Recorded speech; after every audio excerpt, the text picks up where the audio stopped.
So, Doctor, welcome to this interview. Tell me more about the importance of such a platform like ADIPEC to bring everybody together from different perspectives, from different backgrounds, innovators, decision makers, and especially academia.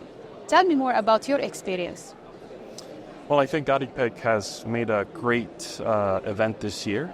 They have put together several conferences that have to do with the ecosystem of energy. So it's incredibly important. Everything from decarbonization to AI, how AI will affect both at the upstream, downstream, and the whole operations. It's an incredibly well put together event that I think showcases the real problem that energy is.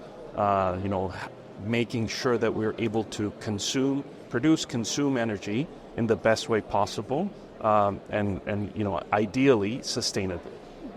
Talk to me about the sustainable aviation fuel that is gaining recognition and momentum as a sustainable alternative to traditional jet fuel. Not a lot of people hear about it. Tell me more. So this sustainable aviation fuel is here to stay. The UAE has set a goal, an ambition to produce 700 million liters of sustainable aviation fuel by year 2030. The global aviation industry has set a goal of being net zero by 2050.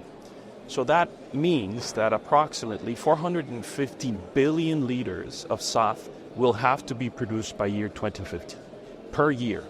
And so this is a huge amount of fuel, and so we need to start working from now to make sure that the aviation and the energy industries are able to produce sustainable aviation fuels for the foreseeable future and well into the future. And what could be the main challenges facing that? Is it finance, like just other sectors in the energy transition? Is it staff and talent? What could be the main challenges for that? All of the above. So there are challenges from the feedstock perspective, what types of feedstocks we're able to use. There are challenges in the conversion technology. There are challenges in building the supply chains, because there are supply chains today for jet fuel. But when you're talking about sustainable aviation fuel, you need to consider other aspects within that supply chain. You also need to talk about policy. How will policy affect the use of these fuels? And of course, the certification from an environmental perspective, from a technical perspective.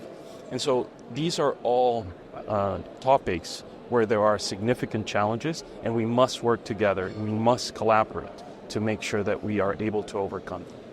And this work, part of it starts at the labs and the research at also universities like Khalifa University.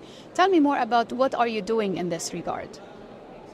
So we do a lot of important research that has to do with, for example, how do we capture carbon? How do we produce hydrogen? How do we produce plants that are able to grow with salt water in desert sand? How do we produce different types of feedstocks, and how do we use conversion technology to turn them into a usable form of energy, in this particular case, sustainable aviation fuel? So the role of academia, the role of R&D is incredibly important.